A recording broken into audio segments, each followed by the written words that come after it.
Good morning, everyone. So, my topic is all about the African international system, trade and polity in East Africa, re-examining elite strategies for acquiring power. So, East Africa has a very interesting past as well as present. Half a millennium ago, the coastline was regularly visited by European trading vessels interested in ivory, animal skins, and precious metals. The value of the markets here encouraged some European countries to impose colonial rule, and with that came some aspects of their culture such as language, architecture, and Christianity. Some of these countries have benefited from this collaboration while others, due to internal conflict, have suffered.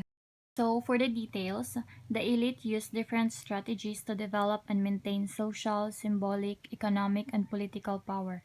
Both ancient and modern elites artfully and skillfully manipulate material symbols to maintain the privilege of power.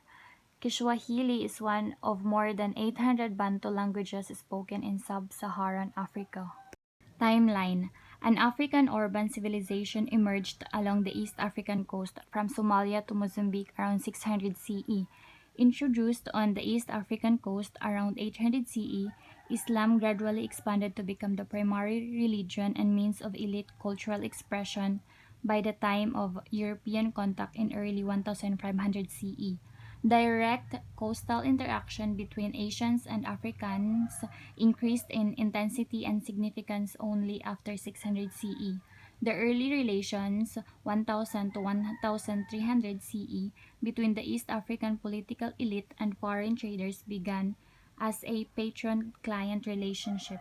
The period between 1500 to 1600 also witnessed an increasing stability of political landscapes of the Indian Ocean littoral states, namely the emergence and detente politics of three Islamic empires, Ottoman, David, and Mughal. By the 13th century, there had emerged an African urban elite that financed, managed, and controlled local, regional, and interregional trade and communication along the East African seaboard. 14th century elite focus had shifted to long distance and international maritime trade at the expense of local craft industries, which had initially promoted trade with the interior. The post-century African contact with Europe and Southwest Asia weakened local African enterprises and precipitated economic decline, which gradually paved the way for Europe's colonization of Africa in the late 19th century. Societal structure. One common social structure among ethnic groups in sub-Saharan Africa is segmentary lineage. Organization. Segmentary lineage societies are characterized by the foremost importance of kin relationship in determining individuals' social and political allegiance as well as their patterns of residence. For the characteristics, elite identity was characterized by former Islamic religious regalia worn in public and on special days, often during visits to the Friday congregation mosque. The elite held on to their wealth, power, and resources while also becoming more entrenched in their ways of displaying wealth. They built large multi-roomed houses which they lavishly furnished. They erected large elaborate tombs for their dead. They separate themselves from their commoner brethren by building private mosques where they and their trading partners and visitors would pray and quietly do business. Political structure. Elites achieve power by monopolizing the production, procurement, and distribution of a wealth-creating resource. Resources that successfully become endowed with economic power tend to be rare so that their ownership elevates the status of the owner. Election to office was strictly controlled by the Council of Elders, who constituted the oldest resident families of the polity. The Council of Elders manipulated rules to gain control and restrict access to economic and political power base. Social characteristics. So the social characteristics for the East Africa coast are extremely diverse due to the huge differences in the geographical makeup of this area. So Africans erected walls to surround their towns, protecting themselves from external attack, and fortified their residences with minor walls as a measure against internal attack and to invasion of privacy. The Swahili people are the most prominent race and they choose Islam as the religion of choice. Arabs who came here centuries ago mainly operate as merchants as do the Indians. Some of these countries also came under colonial rule, and languages such as Portuguese, German, French, and English compete with literally hundreds of other languages. So, for the influence to neighbors, the region under study houses many developing countries. Globalization has seen the establishment of a customs union and a common market with further developments within the financial sector. A single financial market is already in place. Trade markets for a number of these countries have expanded due to increasing population and inroads into the Southeast Asian markets.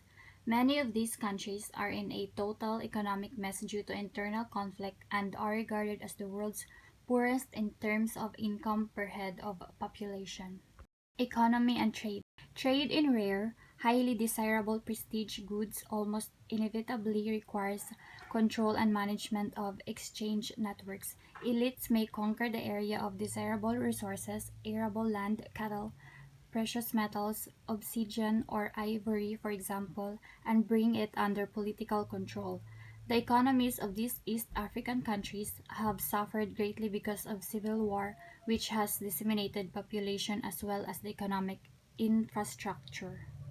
And for the last one, the other details, elite privilege included rights and access to first scholarship, second property such as fertile farmland, stretches of beach land, mangrove forest and fishing areas. Third is cattle ownership.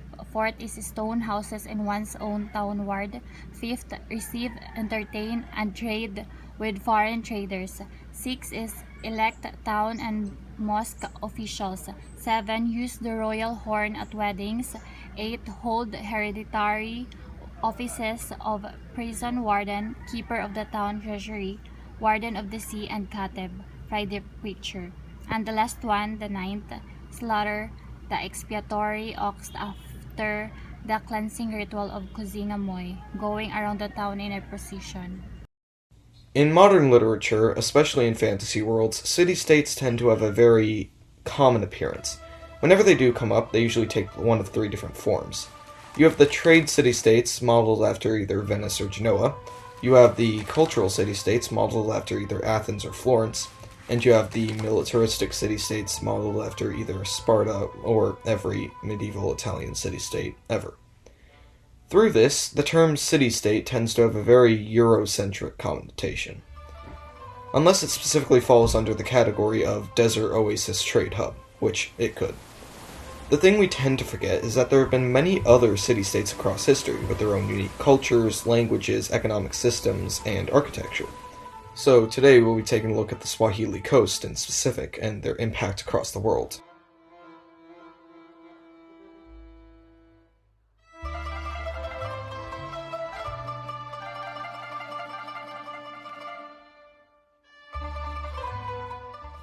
Our story begins, as African civilizations often do, with the migration of the Bantu people in the first millennium BCE. Small towns of Bantu and local inhabitants began popping up during their Iron Age, with local trade being carried out through small canoes up and down the coast. This was aided by the fact that coral reefs formed pockets of shallow and calm waters, and many small islands could provide shelter and stopping points. As more people moved along the coast, a wide variety of agricultural practices were taken hold of across the region, from animal husbandry to irrigated farms and even fishing. Building resources also varied from town to town. There was stone, coral, wood, and a mix of either mortar or mud being used to construct the houses. Jewelry was also a common item made from shells and to be traded with the inland communities. This natural trade allowed ideas of agriculture, architecture, and language to be eventually spread over 1,000 miles of Africa's coastline. Before we go on, I want to address the problem with the word Swahili. You see, Swahili comes from an Arabic word, sahil, which means coast. Swahili means people of the coast. You can probably see the issue here. Swahili can be used to describe people from Somalia to Mozambique. While Swahili is counted as one language as well, there are many different dialects, and they have many Arabic terms mixed in. So just keep in mind, when I say Swahili, a lot falls under that category, and I am by no means intending to discredit the individual cultures of the many Swahili people. Disclaimer over, on to the show. The coastal settlements continue to expand into port cities with bustling local trade without much change until the 7th century. In said 7th century, Muslim merchants from Egypt and Saudi Arabia descended upon the Red Sea, Persian Gulf, and Indian Ocean. This lined up perfectly with the monsoon patterns. You see, from December to March, the winds blow northeast, and from April to November, they blow southwest. This allows merchants to make their journeys all in 1 year, without having too much of a layover. This makes the rate at which goods are exchanged much faster than in other parts of the world. Soon, these port settlements grew to full-blown medieval city-states. By the mid-8th century, Persian merchants began to set up their own cities or emigrate to already existing ones. This resulted in a cultural explosion of art, architecture, and political structures. It is kind of like its own Swahili Renaissance, and it clearly deserves more attention. I see this as a good time to bring up that this was all taking place 600 years before Venice was at its peak, and about 700 years before the Italian Wars kicked off, along with the Renaissance in Europe. There isn't really a point to that other than to contrast how similar the city-states were and how they rose at different times in history, which is just really interesting to see. The most prominent city-states around this time are as follows: Mogadishu, Kilwa, Mombasa, Zanzibar, and Ibo. The thing I personally find really interesting about these city-states is, with the exception of Mogadishu, the city-states focused on cultivating trade and craft rather than conquest. This draws direct opposition to the city-states like Athens, Sparta, and Venice, and of course many others, who either tried to conquer for political power or trade influence. It also seems that no one city-state could produce enough food to be sustainable on its own, so they relied not only on trade with the outside world, but with the people of the interior as well. Speaking of all this trade, let's take a look at some of the specifics, shall we? The Swahili city-states acted as a sort of intermediary for trade. Goods came from the interior of Africa along the coast to be sold. The Swahili city-state Sofala even was able to collect goods from Great Zimbabwe. The city-state simply had merchants and vendors pay duties on the imports and exports. In the other direction, goods came from Arabia, Persia, and India, and through these places, goods even came in from China and Southeast Asia to be bought and sold. For the political structure of each city, the Swahili states generally seem to be ruled by one person, sort of like a sultan. Although I couldn't find the process for how these leaders were generally chosen, there seems to be a lack of sources on the subject. The governing body of each city was generally made up of Muslim merchants by the 12th century CE. There were also armies of advisors and bureaucrats assisting the sultan of each city. The social structure often differed from port to port, although the general take on it seems to be that there were 3 different classes in society. The first were the merchants, craftsmen, governors, and those who held religious office, making up a lot of the population. The second class were slaves. These slaves were generally from the African interior, but since slavery is not a pleasant topic in any form, we shall move past it because I do not like talking about it. The third class was pretty much made up of Persian and Arab merchants who never actually settled in any city, but rather moved in and out as the winds changed. Unfortunately, every story has to have an ending, and the fall of the Swahili began with the arrival of Vasco, "Screw the Ottomans, I'm going to sail around Africa," da Gama, the Portuguese explorer. Those who came after him didn't simply come to trade, but came to completely control the Indian Ocean, starting with East Africa. While the city-states were usually cooperative in times of peace, the rulers couldn't band together in times of war, and the city-states fell one by one under foreign influence.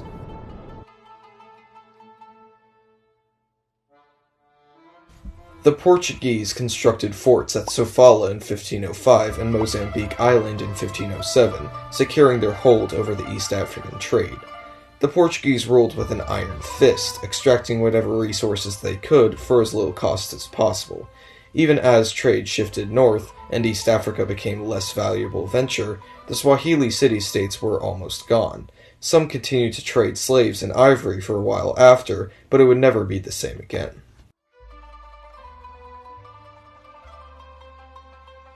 That is a rather sad ending, but we can still take a look at the impact these city-states had that we often overlook. They created a culture not all around collecting cash and growing fabulously rich, although they did in the process, but off of trading because it was a necessity in order to survive.